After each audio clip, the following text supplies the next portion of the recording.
I'm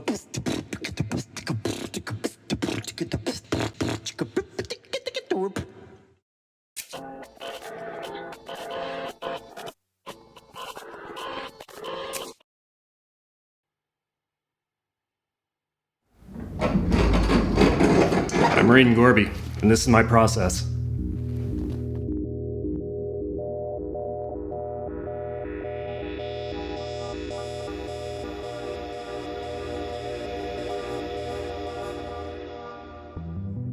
Growing up, whenever my parents would buy a new appliance or tool or something, I would get the old one and I would dissect it and take it all apart, motors, wires, boards.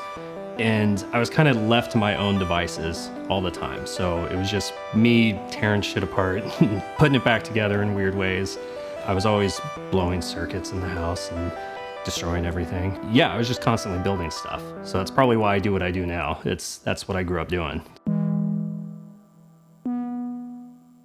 When I was 17, I got kicked out of my house.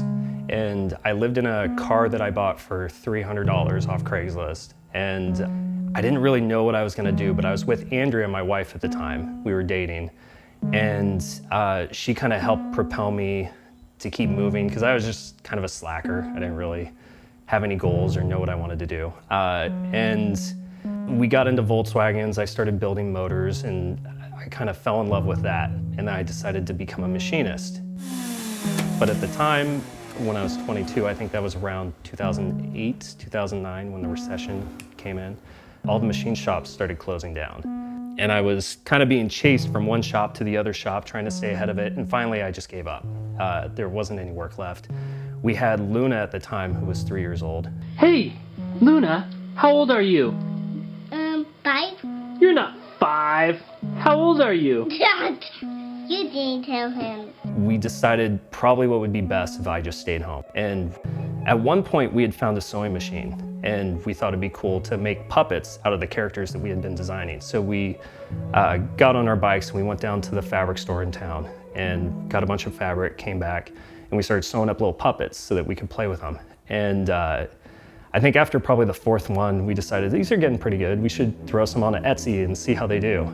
And they sold immediately. And we decided, well, this could actually be a good income because right now we're living off unemployment and we were living with her parents at the time. So it wasn't a great situation. But the more puppets we built, the more we would learn, the better they'd get. And eventually we decided, we'll just do this full time. And we decided to call the shop Luna's Puppets after our daughter, because it was originally her that started us on it. I don't like where this is going. It just snowballed immediately. I think 2 years into that, we had a warehouse we were working out of. We were pumping out maybe 500 puppets a year. They started out mostly as hand puppets, and then eventually we started doing larger stuff. And then my skills from machining and building and animatronics RC stuff, we decided to kind of incorporate that into the puppets. And that really set us apart from everyone else. I think that's what allowed us to kind of go from just a hobby into like a professional setting where we started working with larger artists. Oh, that was beautiful, Katie. Reminded me of that time when the pandemic first hit. Vegas was a ghost town. Oh, we don't like to talk about that time. Katy Perry hired me to build a massive rat for her Las Vegas show. Animatronics, smoke machine, all sorts of stuff built into it, and she wanted just grungy as could be, just something that looked like it was addicted to crack, living in the trash.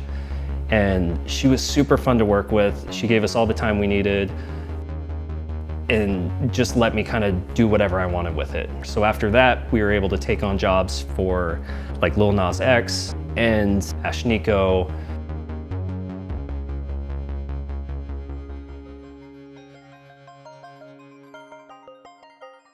Almost 100% of the time, a client will come to us with a design that there's just no logical way that it could possibly ever work. And they'll say, we need this, we need it in 2 weeks.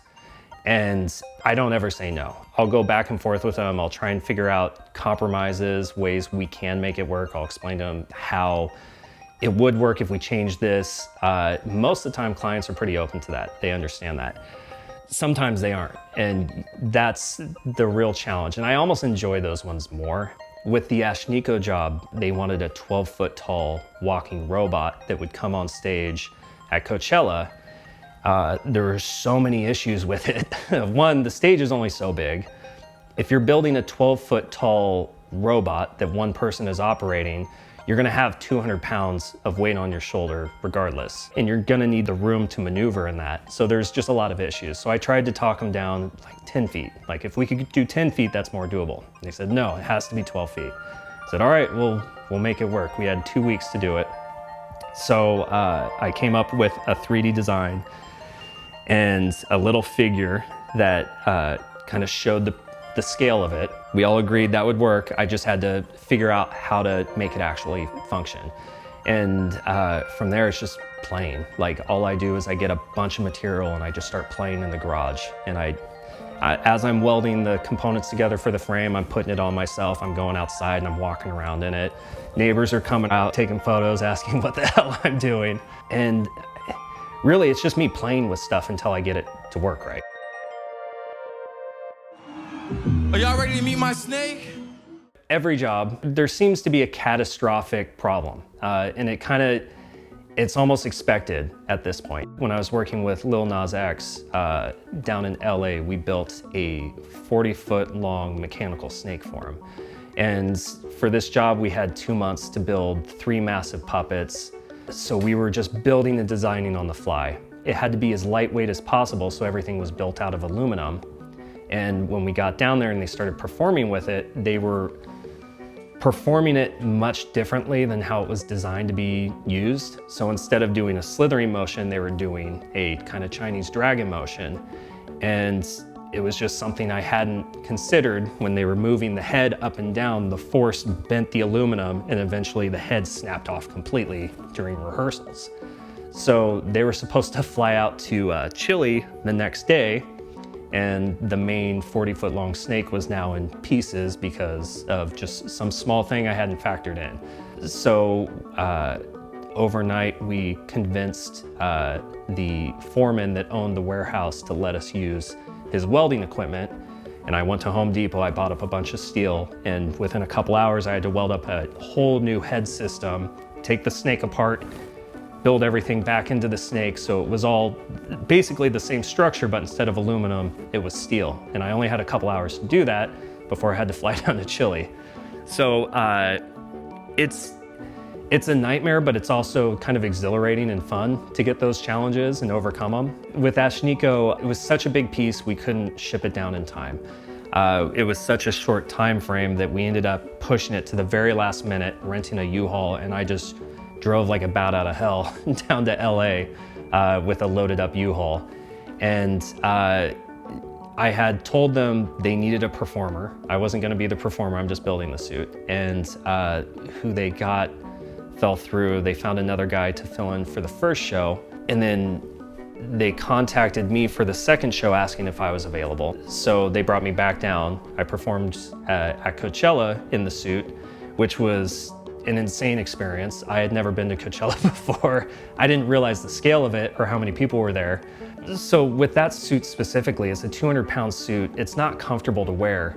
And a suit performer is it's a gig unlike anything else. It's not acting, it's not like mascot work. It is uncomfortable and it hurts, but the harder you push through it and just exhaust yourself to your absolute limit and then keep pushing, the better it's gonna look.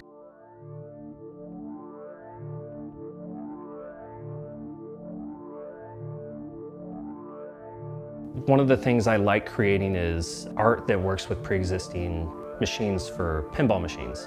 A good way to do that is toppers. So I did a Godzilla topper, which was a full sculpted Godzilla that sits on the top of the pinball machine and lights up.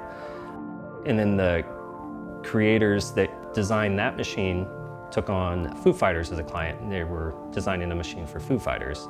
The main artist reached out and asked if I'd be interested in doing a bomb topper for Dave Grohl.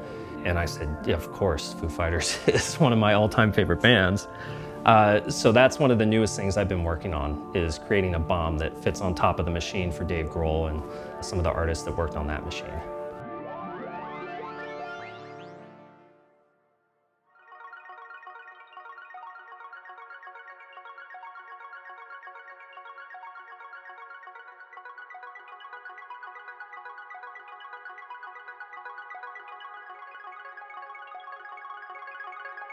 Bringing a character to life is hard. I think you have to put some of yourself in it and imagine it as yourself to make it look and work right. A lot of times if you're creating something and you aren't really in the right headspace, it's still going to look like an inanimate object.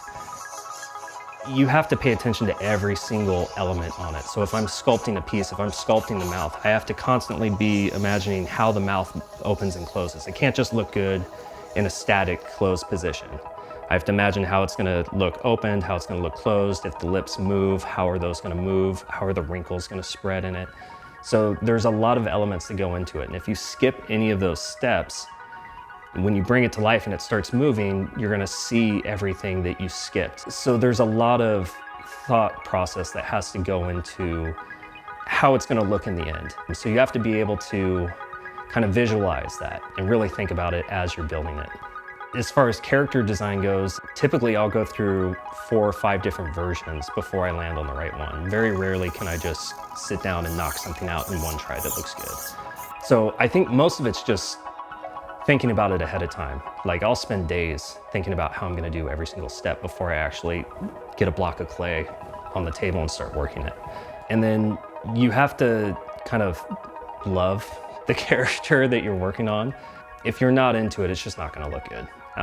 And there's been jobs where I haven't been into it, and you can tell in the end. So whatever I work on now, I have to find a way to love it. I have to make it my own.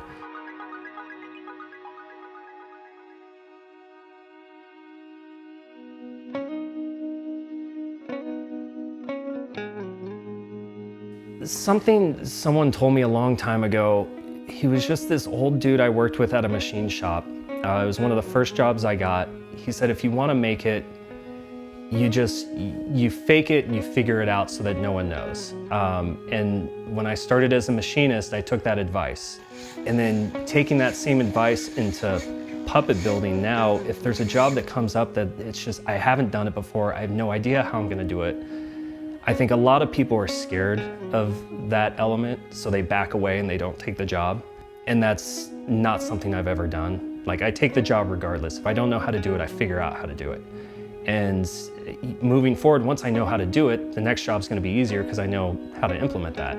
So like CAD designing, 3D printing, that's something that kind of popped up after we had started puppet building, and I wasn't fond of it at first, but you know, the further we got into it doing animatronics, the more I had to just adapt and learn how to do it. And I think as long as you're open to pushing yourself to figure out how to do stuff and not back away from challenges, you're gonna make it. Don't be afraid of a challenge and don't say no, just learn. I think that's what sets most people apart, is if you're gonna be up for the challenge or if you're just gonna back down and play it safe.